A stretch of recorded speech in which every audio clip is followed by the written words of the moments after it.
There's a point at the bottom.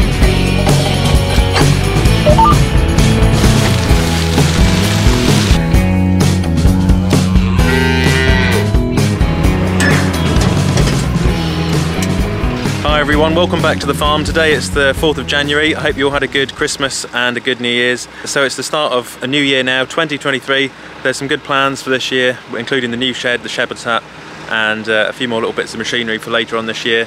And I'm going to be building up a little herd of native Angus cattle, which I told you about at the end of last year as well. So we've come down here. This is High House Field, we call this one, and I've got these bales which were stacked earlier on after harvest, baled up with a Massey Ferguson Vario baler, like a variable chamber baler, and some of them I've noticed, you know, they've sort of got this bit of crust on them.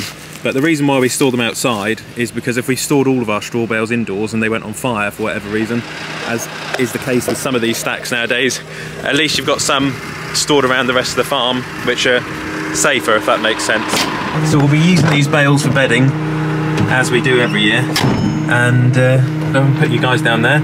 I was on the phone to T&S this morning about the windscreen on this Manitou. It was one of the early ones, the 630s, and we're trying to get a replacement windscreen because the wipers literally scratched away the windscreen, so that'll be pretty good. And yeah, I believe it is fixed under warranty, which is I'm really happy about, because it would be really expensive if I had to buy a new windscreen for this machine. So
with the exception of the windscreen, this loader, this Manitou, has been really good. We've had it a couple of years now, and I can't look at a JCB in the same way. I'm a big JCB fan, always have been, but Manitous have really come a long way, and this latest generation are great, especially with the Vario transmission, the curved windscreen.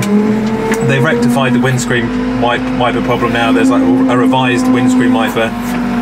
So yeah, they've sorted it all out, and like with any new product which is released, it will take a little bit of time to get everything right on it.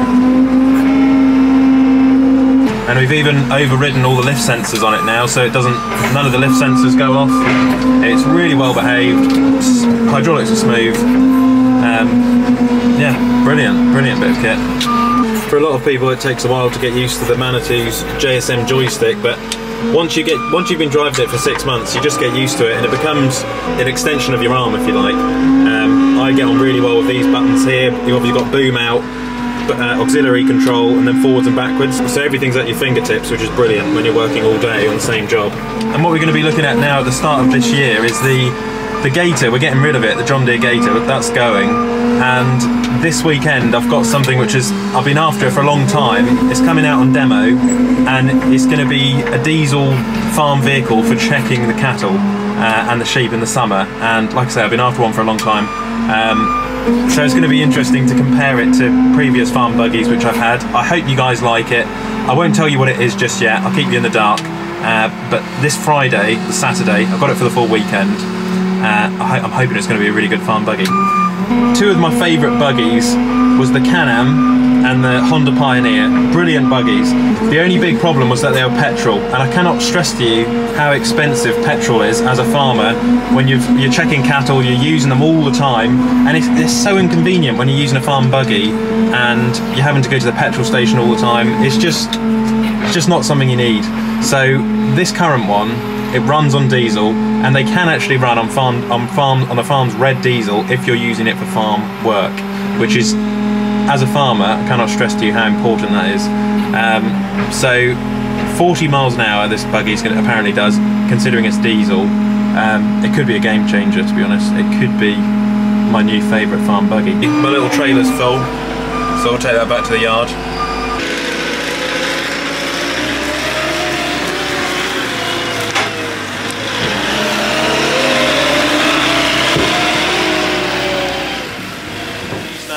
Those bales for bedding down, and the indoor bales we use for feed. So, and then this winter we've been bedding everything down by hand. And if you remember back in the day, we used to have a straw blower.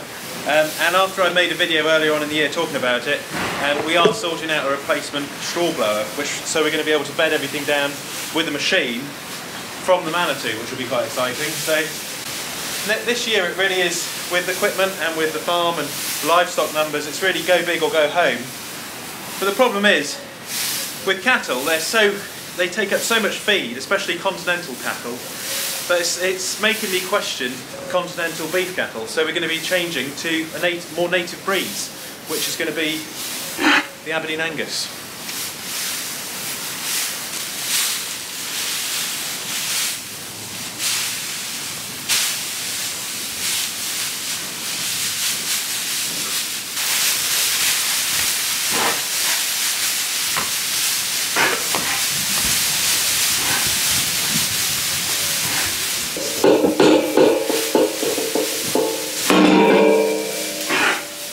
Theory that continental cattle, Blonde Aquitaine, Charolais, Simmental, South Devon's going to be really expensive to feed, especially with the current cost of farming crisis, inflation, the 3 F's, fuel, fertiliser and feed.